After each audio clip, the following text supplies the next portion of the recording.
Ladies and gentlemen, welcome to our WWE Battleground 2014 review. I, of course, am your host, Caleb Johnson, and I am joined here by my co-host for this evening, Jamie. Jamie, how are you doing tonight?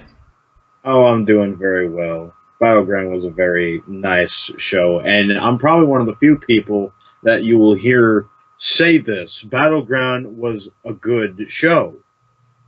Get that through your head, people. Anyway, and to start this off, of course, we go to the very shitty fucking kickoff pre-show, and where we had two matches for the first time ever, and it was not a big deal at all. The first pre-show match we got was Fandango versus Adam Rose.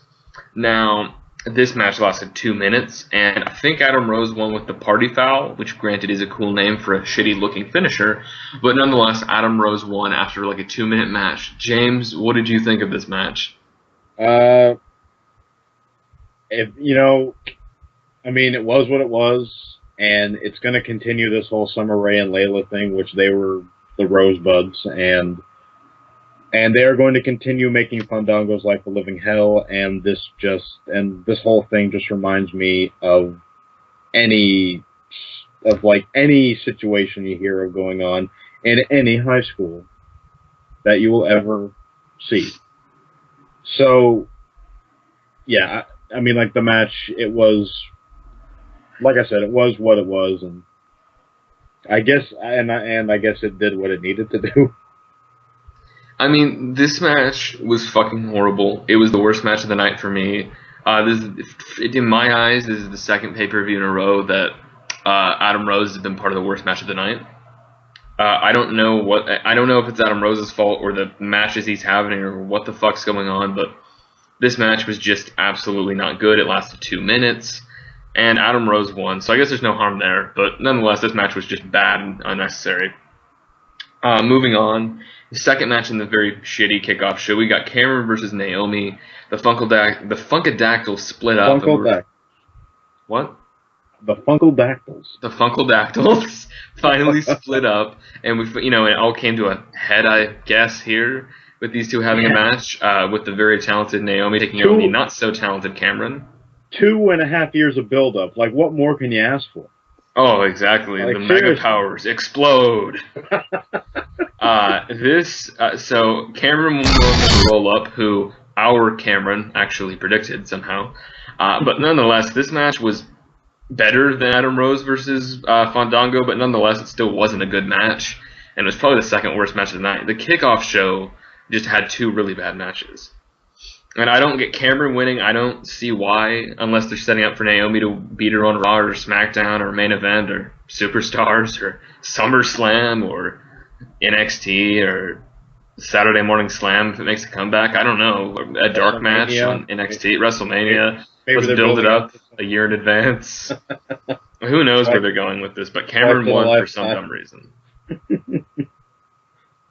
So, James, do you have any thoughts on this match? I'm not gonna lie, I honestly don't remember a single thing that happened. All I know is that Cameron won, Naomi lost. And it wouldn't shock me if these two had a rematch on Superstars this week or on SmackDown. I mean, it might be a repeat of what Titus O'Neil and Darren Young was. Like, they had a match at the Chamber, and then they had a rematch that same week. So yeah, something like that. So yeah, it wouldn't surprise me if they had another match this week and Naomi gets her win back, and apparently, I mean, last I've read, Naomi is supposed to be the heel in this, or at least that's what they're going for, and honestly, really, if you ask me, that's not the best idea to go with, but, that's them. And how was Naomi the heel in this? I have no idea. Please tell me you aren't basing this off of the dirt sheets. I am just saying what I read. I don't believe a single word of it, but I'm just telling you what I read. Apparently, Naomi is supposed to be a heel in this. Apparently, this is what that is supposed to accomplish. Doesn't look like they're doing a very good job of it. So, yeah. But as for the match, I can't really give you a rating of any kind because I don't remember what happened. Yeah, it was a fucking horrible match. Nonetheless, then Battleground got started. in what I actually thought could possibly have been the pay-per-view of the year. And with going into it, I'm not saying it is now, it's not at all. But so the opening match, we had the Usos defending the tag team championships against Eric Rowan and Luke Harper of the Wyatt family in a 2 out of 3 falls match. I said going into this, I think this could really steal the show. And I will definitely say it lived up. It was easily match of the night. We got the Wyatts with the first fall, and then the Usos with 2 falls afterwards. We had some hellacious spots, and the last 3 minutes of that match was just fucking badass. I would say it's probably the best tag team match of the year for WWE, I would say, so far. I mean, I can't think of any other tag team match they've had that's been this good.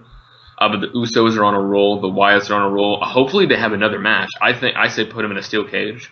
I think that would be perfect for these two teams. And who knows if, maybe they'll still give the title to the Wyatts eventually, or maybe the Usos are going to lose them to Goldust and Stardust or something. Which that wouldn't be bad, I suppose, but I do like thinking, Goldust.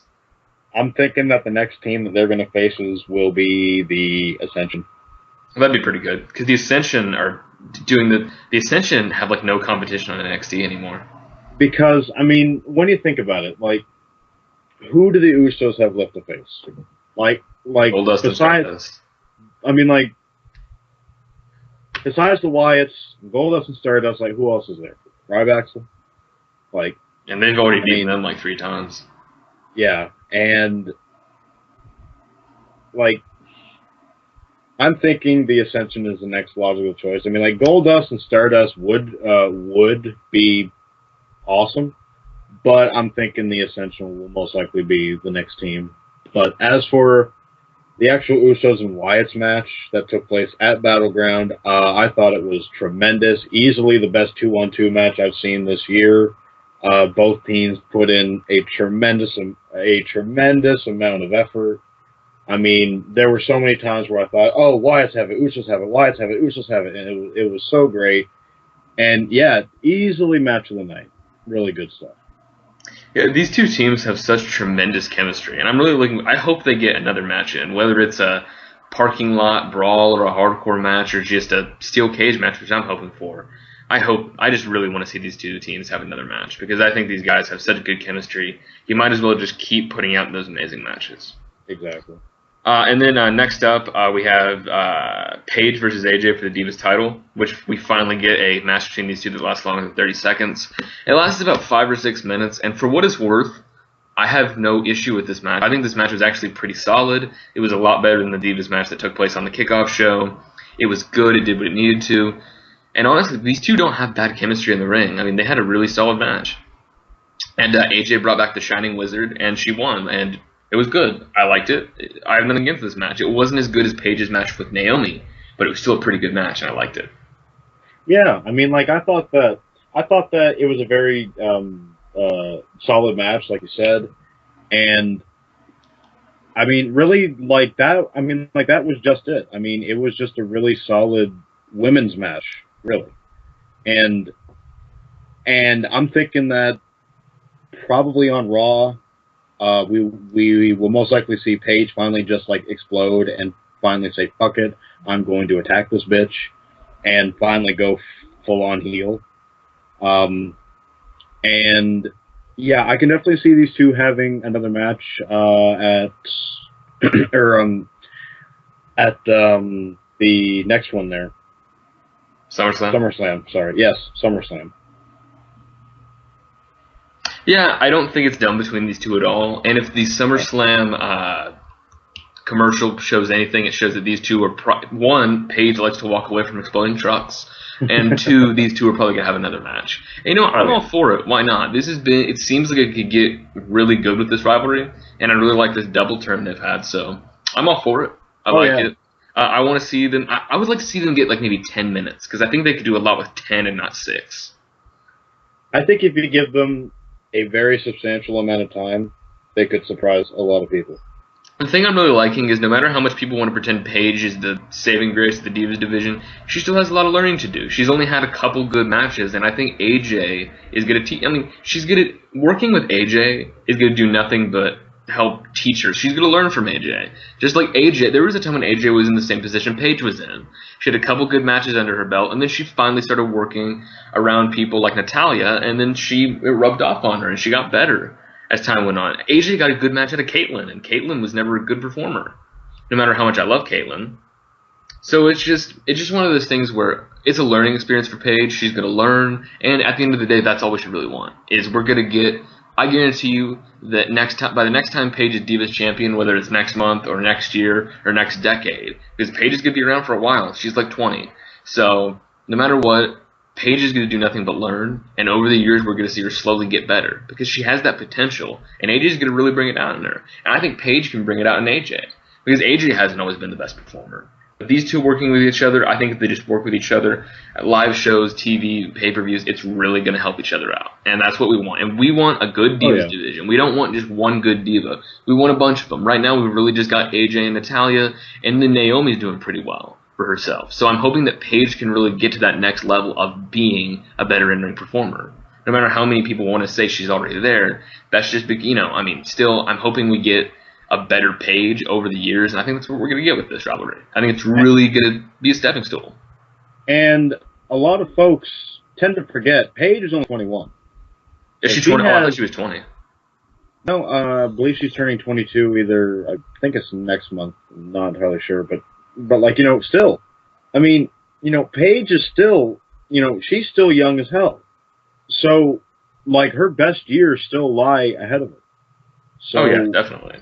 So, yeah, and this could be the one feud that helps bring the best out of her and make those best years worthwhile.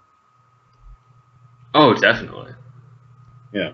It's like I said, I'm really looking forward to seeing where this feud could go. And I think AJ winning at this pay-per-view was it was the right decision. Oh, yeah. So next up, we had Rusev versus Swagger, which is a match I was really looking forward to. And as far as delivering, I think storyline-wise it delivered, and it helps expand the storyline. But this match was a good match, but it did disappoint me a little bit. I didn't think it was as good as Rusev's matches with Big E. It wasn't what I thought it would be, I guess, if that makes any sense. They made both guys look strong in defeat, I suppose. I guess Rusev won, but neither of them really lost. Neither pinned or got tapped out. But, both look fine, and I'm hoping they'll probably extend it to SummerSlam. Maybe we'll get Sheamus involved and have a triple threat for the title or something like that. But, I don't know. It's just this match was kind of a little lot. I don't feel like they did everything they could have. They spent most of the match throwing each other out of the ring and then rehashing, oh, you got to get back in there. You got to get back in there. And it's I really think they could have done more with that. I'm hoping they do more with it in the future. It's a fantastic rivalry. It's gotten Swagger over as a face. It's made Rusev look great as a heel. It's gotten them heat, and it's gotten them pops. So at the end of the day, it's helping Swagger and Rusev, but the match itself wasn't as good as it could have been because these two have so much more potential in them. I've seen it. I've seen it in Rusev's matches with Big E. I've seen it in multiple Swagger matches that people tend to forget. Have you seen Swagger's I Quit match with Del Rio? I saw something in him. I see things in both of these guys. These guys have so much potential, but they don't always use it. And that's a shame because these guys are great talents. But going forward, I'm sure they'll finally have a match at SummerSlam that's a lot better, hopefully, and Rusev will probably pick up the legit victory there. And it's a shame that we don't live in a perfect world where Hulk Hogan and Nikolai Volkov could be involved in a tag team match. But nonetheless, James, what did you think of this match? Well, first off, Swagger right now has the potential to be this generation's Sergeant Slaughter. Oh, yeah. And I know a lot of people, when they hear that from me, they're probably going to think I'm fucking crazy. They're probably going to want to, take me to the nearest local mental institution when I say that, but it's true. This face turn right now, it's doing wonders for Swagger because first off, this is his first foray into the face world, and his first night as a face, we got Let's Go Swagger chants. I've never heard Let's Go Swagger chants before, and also right now, I think that this feud, I want to say right now it's a make it or break it feud for Swagger because, he's been doing the heel thing for a lot of years now, and now he's finally a face, and it's he can be a really well-established face right now, and with Coulter, who is an amazing mic worker, one of the best of all time, it's going to do nothing but wonders right now for Swagger. But as for the match itself, I thought it was a decent match. I mean, like, I didn't think it was, as great maybe as it could have been, but the finish to it definitely leaves us with, or sorry, the finish to it can now be led to a rematch because now Swagger can say, you know what, Rusev, fuck you. You never really beat me. Well, like, he can't say fuck you because, Of PG. course. But, Swagger can say, Rusev, you never beat me. You got me counted out. You had to use this, you had to use the post to knock me out. You put me in your submission there. I forget, what's Isn't that? it just a camel clutch? Yeah. Yeah. You put me in your camel clutch. I didn't tap out, obviously, because I was unconscious, but I didn't tap out. So you've never really beaten me, and I've never beaten you. So let's have another match at SummerSlam. Something tells me it's going to be a flag match. I don't know, just a part of me thinks it's going to be that. That or a submission match. Yeah. But you know what? I'm thinking that if they give them a rematch at SummerSlam and not just on a random Raw, I mean, they could really go out there and prove something. And Swagger could become a major deal again. But yeah, I mean, like, this match I thought was decent. And yeah, that's really it. Yeah, I'm excited to see where this feud goes forward because this feud has been really great so far. Oh, yeah. But then next up, this isn't really a match, but let's talk about the Seth Rollins-Dean Ambrose situation. It was supposed to happen earlier in the night, but Ambrose attacked Rollins and got banned from the arena. He attacked Rollins while he was in the ring. Everyone was trying to tear them apart, and then Ambrose attacked him in the parking lot, jumping out of his trunk. Now, I'm assuming this is happening because Rollins probably is legitimately a little bit hurt, but it'll probably be better by SummerSlam, which I'm assuming is when we finally get these two, when these two finally get their hands on each other. And even though people are going to shit on this happening, with Rollins being hurt, it's the best case scenario. Because this rivalry has been so good, and tonight was the best night that their feud has had so far. Because these two would not, like Ambrose would not stop trying to get his hands on Rollins. Ambrose is getting so over as a face trying to beat the shit out of Rollins, who is not the cool heel. He's the heel that's getting heat for aligning himself with the authority. And it's the same thing with Swagger and Rusev. The best rivalries are the ones where the face is getting cheered and the heel is getting booed. So Rollins, even though he has a hell of a fan base and people really like him, I like Rollins. I think he's a fantastic worker. He's a heel. He's getting booed. It's great. And these two are having a fucking amazing feud. And I hope we get a street fight of some sort at SummerSlam. Or just I'm hoping it needs to be SummerSlam. These two at SummerSlam getting their hands on each other would be epic. Don't do it on a Raw or SmackDown, which I don't think they'll do. I trust WWE to have it at SummerSlam. But this night did wonders for the rivalry. It just did wonders. It was amazing. These two wanted to beat the shit out of each other. You feel like these two hate each other. And those are the best feuds right there. So you know what? This rivalry going forward, I think it's going to be awesome. I think these two are going to have a great match at some point, which is most likely going to be SummerSlam. And I think it's just badass. These two are both doing amazing in their roles. Seth Rollins as the heel, Dean Ambrose as the babyface. Something that when the Shield broke up, I thought Ambrose would be a heel and Rollins would be a babyface. But it's not that, and they're both thriving right now. It's awesome. It's just awesome. So, James, what is your take on this? Well, it's like what Rollins said, I think, on SmackDown or something. He said that, this is a money match. This is a big money match. It's for the first time ever, it's going to be Shield versus Shield one-on-one. And, I tend to agree with Rollins when he says that. I mean, like, I know it's only kayfabe, but it's true. Because the Shield is one of the most well-booked factions in the last 15 years. So, and so many people have grown to like all three members, but all three men have grown to like, wow, I really messed up. Okay. Everybody has grown to like all three members of the Shield. I know Reigns isn't involved in this, but, they tend to have grown to like Dean Ambrose and Seth Rollins, and you have just wondered, what would happen if one of these, or, if two of these guys had a one-on-one match. And now that, I guess we kind of got a taste of it at Battleground. Obviously, if Rollins is hurt, it was a good call to not have this match happen. I know a lot of people were pissed off and stuff, but people, if you are outside of the U.S., I understand if you're mad. Maybe you think you got robbed of your money. If you paid money to see Battleground on pay-per-view, to see Ambrose and Rollins, I can understand why you're frustrated. But for those of you that are inside the U.S. and you have the network, you're paying $9.99 a month. You didn't exactly get robbed. Because you're still going to be paying the same cheap amount next month when you watch SummerSlam on the network. And for those of you that say that Battleground sucked and you're going to boycott WWE, yeah, all right, I'll see you on my timeline tomorrow for Raw. But anyways, we're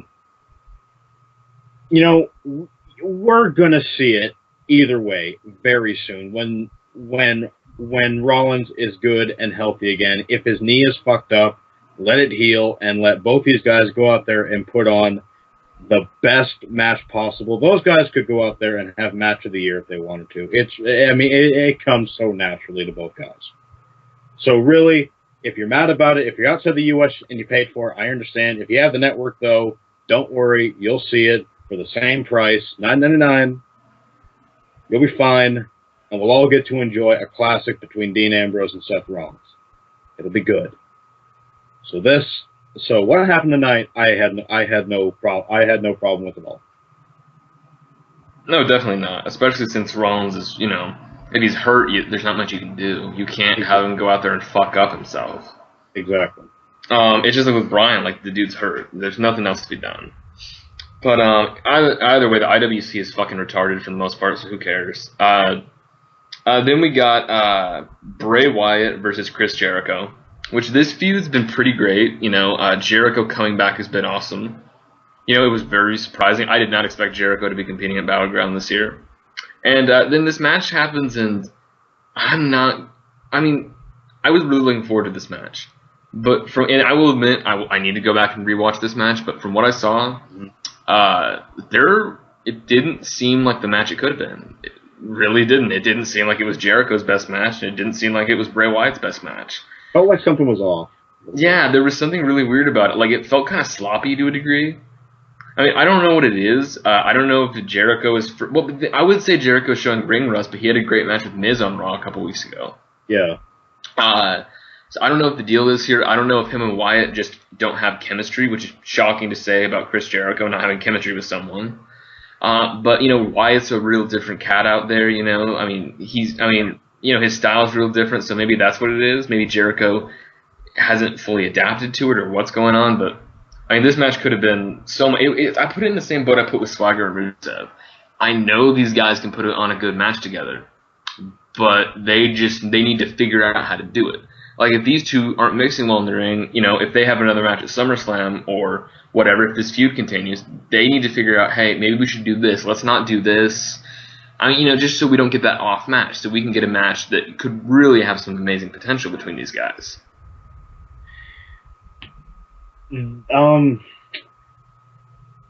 If you were to ask me, what were my favorite parts of the Jericho and Wyatt match, I'm not going to lie to you. There's not much I remember about it. I'm not saying it was bad by any means. It was, decent, but, it obviously wasn't Wyatt's best match. Obviously wasn't Jericho's best match. And, sometimes you just have an off night. That happens. I know wrestler is perfect 24 hours a day, 7 days a week. This stuff happens. If they do have another match at SummerSlam, it's like you said, they can go back and watch their match from Battleground, and they can, see, all right, we shouldn't do that, let's keep this, it looked like that worked, maybe tweak this a little bit, just do little things like that. And maybe, even if you have to, maybe it shouldn't be a regular one-on-one match. Maybe it should be, or maybe you should throw a gimmick on there, whether it is no holds barred, whether it is a street fight or falls count anywhere. Doesn't matter. And I know all those match types are pretty much the same, but again, sometimes that shit just happens, and when it does, you just got to deal with it. And these guys, I think they can have a really solid match. Just maybe July 20th just wasn't their night. Yeah, exactly. Like these two, I mean, off nights happen as a performer. I mean, that could have just been the case. I mean, you never know. The best performers.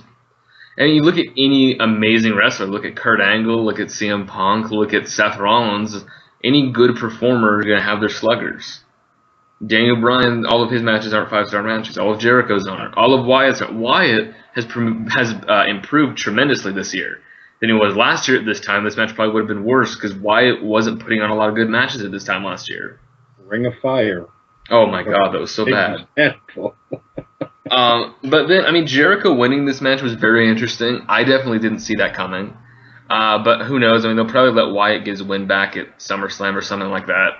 But who knows? I mean, we'll just see tomorrow night because I'm sure we'll get some more insight onto what's going on because they alluded to the fact that we still don't know why Wyatt's attacking Jericho. So who knows? Exactly. I am interested in this feud going forward, but I just really hope if they have another match that I hope they learn from this one and it gets better. That's all that can really be asked because they're both great athletes, and I hope they get better. I mean, I will say this though: this was nothing compared to Wyatt's 3 really good matches with Cena. Oh no, definitely. Wyatt's matches with Cena were fantastic. They were. So then next up we had the 18-man because 2 men got cut from this match. One to be in a match with Adam Rose and one for unknown reasons, possibly involving marijuana, from my guess.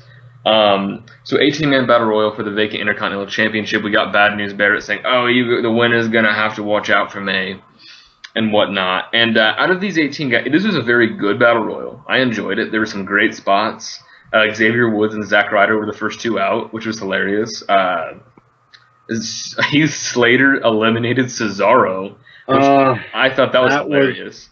That was the biggest shocker for me because Cesaro was my pick. I mean, like, if you listen to our video where we gave our picks for Battleground, I said that Cesaro was my second choice and Bo Dallas, Cesaro was my first choice. Bo Dallas was my second choice. And both guys got tossed out, within 20 seconds of each other? Yeah, because I know Cesaro, Slater, and Bo all got eliminated right after each other. Yeah. But Slater tossing out Cesaro, I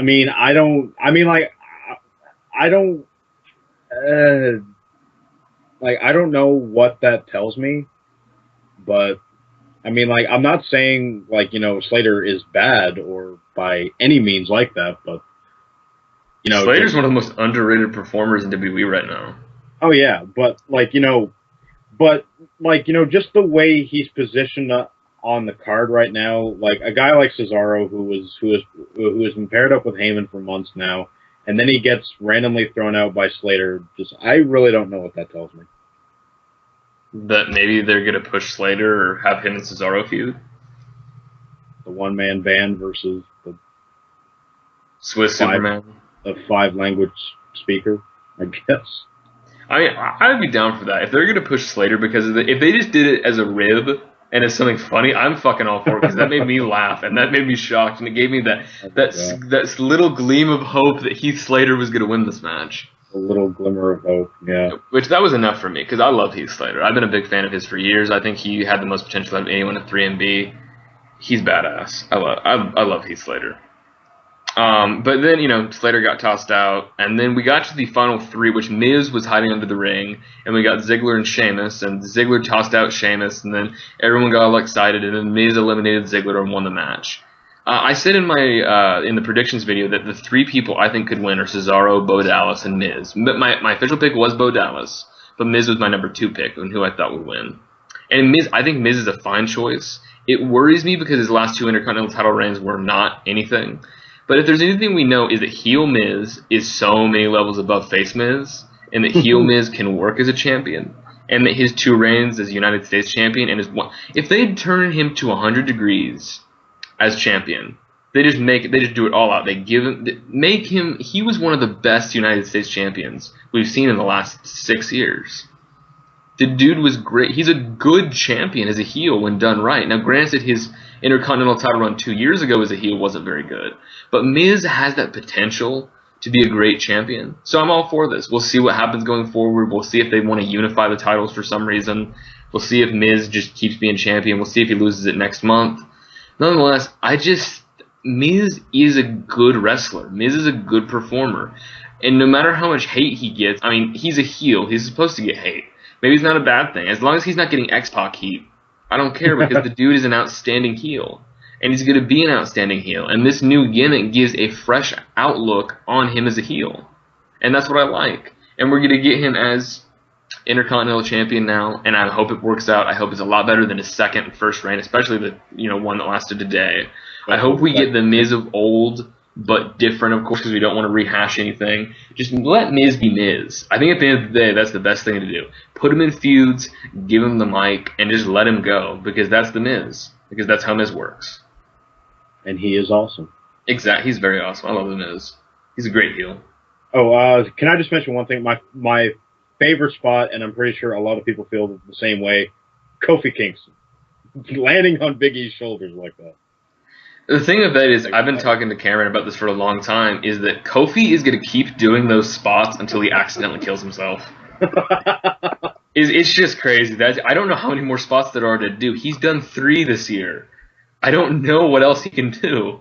Honestly, I'm not going to lie. If Kofi never won any championships, I guarantee you he will probably end up in the Hall of Fame just for those spots. Kofi Kingston is building up that possibility. I mean, even though he's had some lackluster championship reigns and, here and there, and he's had some failed pushes, and he's, kind of had, been a little stale the last couple of years. I mean, nonetheless, I think Kofi does have the chance to become a Hall of Famer. There's no doubt about it. Oh, yeah. If the dude just keeps working his ass off and being good, Coco Beware made it to the Hall of Fame for some reason. I'm the only one that thinks Coco Beware actually deserved it. Well, okay, give me a good reason. He was the Birdman. Being the Birdman is a good enough reason. And his drop kicks, man. His drop kicks. Drop kicks maybe, but... Those drop kicks. So Harvey Birdman, attorney at law, should be in the Hall of Fame because he's the Birdman? Yes. I agree with you there. And the fact that I've owned birds, not my choice for the past 3 years, and I know what kind of hell they can cause. Birds are dicks. They really are. Don't trust any animal that shits white, because that's the color of semen, not poop. Or chirps. I chirp. Alrighty then. That was my bird sound. Did you like it, Jamie? I'm sorry, that was a bird sound? It was some sort of sound. That sounded like something being murdered. It was a sexual sound. It's whatever you want to call it. Exactly. Now, nonetheless, that Battle Royal, Miz winning is fine. He's a good heel. Just let him work with it. Or it'll fuck up. But, we haven't had a good Intercontinental Champion since Cody Rhodes, his first run, so... That's been like 2 years. Barrett was a great Intercontinental Champion until he got injured. Yes, definitely, which is very unfortunate. I mean, I was baffled when I heard that. Oh yeah, Barrett messed up his shoulder or whatever, and I just thought, this is like a curse because he injured his elbow right after the Chamber, and it looked like he was actually going to go somewhere. After that, and he was beginning to rise a little bit, and then he becomes IC champion again. He's got the bad news gimmick. He's doing tremendous. He's soaring up, and he gets injured, and he goes right back down. And I'm hoping I'm hoping these are just coincidences, but you never know. Yeah, you never know. Maybe Barrett's arms just hate him. Like, you masturbated too much as a kid. Fuck you. Oh my god. You never know. Maybe his arms are getting their revenge. But nonetheless, going forward from this Intercontinental Championship Battle Royal, we have the main event, which was John Cena versus Kane versus Roman Reigns versus Randy Orton in a fatal 4-way for the WWE World Heavyweight Championship. First off, Randy Orton wore a blue Speedo. That was fucking awesome. We got to see Randy Orton. Randy Orton used to have the best attire, and he's been so bland with his attire for years now. And then finally, he randomly brings back the blue Speedo, and it was badass. I love it. It's awesome. Randy Bluton. Or Blorton. Whatever you want to call him. Blorton. Yeah, Blorton. Randy Blorton. Randy Blorton. That damn Blue Orton. And something tells me that the next match that Triple H has He will have blue somewhere. Oh, hopefully. You can only hope. Remember when he had purple on at WrestleMania? That was awesome. And red at the Rumble, I think. Triple H used to have random awesome attire. That was cool. So then, of course, I would say this match was second best match of the night. Like, I wasn't actually expecting much from this match, but I really enjoyed this match. I thought it was good. I thought these guys had great chemistry together. I thought there were some great spots. I think storyline-wise, Cena retaining makes sense. And none of the guys looked weak in defeat, because Roman Reigns wasn't pinned or anything, and Roman Reigns winning would have been a horrible mistake. It would have been WWE blowing their load too fast, because Roman Reigns, build him up for a few more months, and give him his title at WrestleMania. They'd do that, have him win the Rumble, have him beat Lesnar, which is what's going to happen, most likely. That's what I'm hoping happens, but you can't blow your load on Reigns too quickly. Orton has just recently gotten out of an extremely stale title reign. I'm hoping, they can build him up to possibly be champion again one day, but for right now, I don't think it's in the cards. No. And then Kane win. As much as I would have loved to have seen Kane win, right now with one title, Kane doesn't need to be the champion, and he's not in the position to be champion. Even though Kane winning would be awesome. So Cena winning makes sense. It means they didn't hot potato the title 2 pay-per-views in a row, and it means we'll probably get Cena and Lesnar for the title where Lesnar could take it off of him. And nonetheless, Cena was the best choice to win this match. And it was a hell of a match, and I liked it, and I liked the finish. It was good. It was a great match. And Cena winning is fine going into the next pay-per-view. Even though I didn't agree with him winning at Money in the Bank, I do agree with him winning this match. Because if you give it to Kane or Orton, the winner's most likely going to face Lesnar. If Reigns had won it, and then you have Reigns versus Lesnar, that is doing nothing but blowing your load so quickly, it's not even funny. So Cena winning is perfectly fine. That is a match that should be saved for WrestleMania 31. Which is I would say that's probably what's going to happen. Exactly. Yeah, so then, James, what did you think of this match? I thought the match was great. Really, I had no complaints about this. And just from, what I've seen on my Twitter timeline and shit, just people are just upset at this pay-per-view because, Cena won, Miz won. It's like, okay, my mindset on wrestling, just in general, if the match does what it's supposed to do and it entertains me, I don't give two shits who wins. Doesn't matter to me.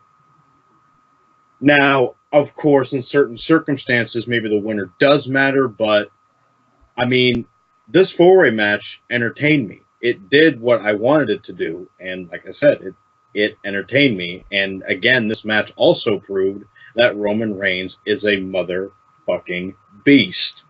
He went around the damn ring doing that low drop kick, whatever the hell he calls it, onto all three guys, then spears Orton in the damn barricade, and he wasn't done there. He gets right back up, and really, I honestly had no real complaints about this match, and I thought that it was great, and Cena winning, again, I thought that was awesome as well.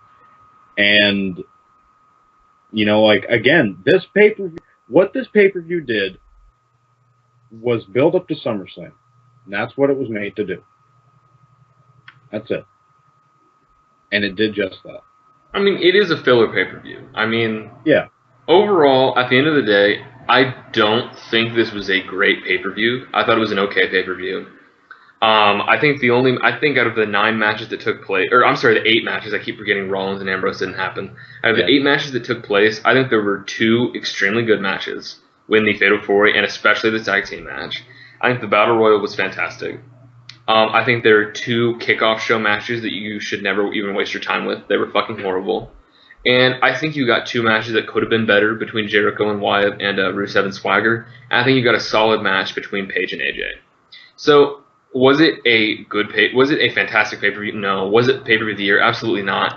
I would say it's the second worst of the year, not being negative because I haven't hated any pay-per-view this year. I would just say the only pay-per-view I can really say it's better than was the Rumble, and even then I didn't think the Rumble was that bad. So I'm not hating on this pay-per-view. I'm just saying I didn't think it especially did not live up to the last 3 pay-per-views, but it is filler, it is a C show. So nonetheless, I'm looking forward to SummerSlam. SummerSlam was the best pay-per-view of 2013, and I think it's looking up to have some great matches. Cena and Lesnar, which I'm pretty sure is going to happen, if that's as good as their match in 2012, then I'm really looking forward to SummerSlam. I can't wait to see Rollins and Ambrose get their hands on each other. I can't wait to see where WWE's going forward with. I mean, I will say I hope WWE doesn't slow down like they did last year after SummerSlam. But I'm looking forward to this. Battleground was an alright show. So yeah, let's just see what happens going forward. Exactly, and I mean, like that's all that we can really do. Yeah, exactly. Just wait. The thing that wrestling fans don't want to do is wait, and that's just what you got to do in some situations. Yep, you just got to be patient. Good things come to those who wait. Yeah, exactly. So anyway, everybody, feel free to hit the like button. Fucking Christ! Hit the like button, favorite, subscribe. Do whatever you want. Go down in the comment sections. Let us know what you thought of Battleground. Do you think it was the best pay-per-view of the year for some reason? Did you think it was the worst pay-per-view of the year, which is, I suppose, understandable? Just what did you think about it? Did you think Did you think we're assholes for thinking our opinions? Do you agree with our opinions? Do you want to call me a fucking douche nozzle? Hugger, fucker, Harvey Birdman. Is that what you want to call me? I'm an attorney at law, motherfucker. I'm a Birdman, so fuck you. I will peck your goddamn eyes out. You wait, with my white shit in your face. That's how we roll. Caleb Birdman, attorney at Raw. I don't affiliate with him at all. Yes, you do. During the day. You were my bailiff. At any point. No. We talk all the time, James. What are you talking about? You're my friend, though. Anyway, nonetheless, let's wrap this up here. So, I, of course, am Caleb Johnson, and that's Jamie Lee Mack. Exactly. And we'll catch you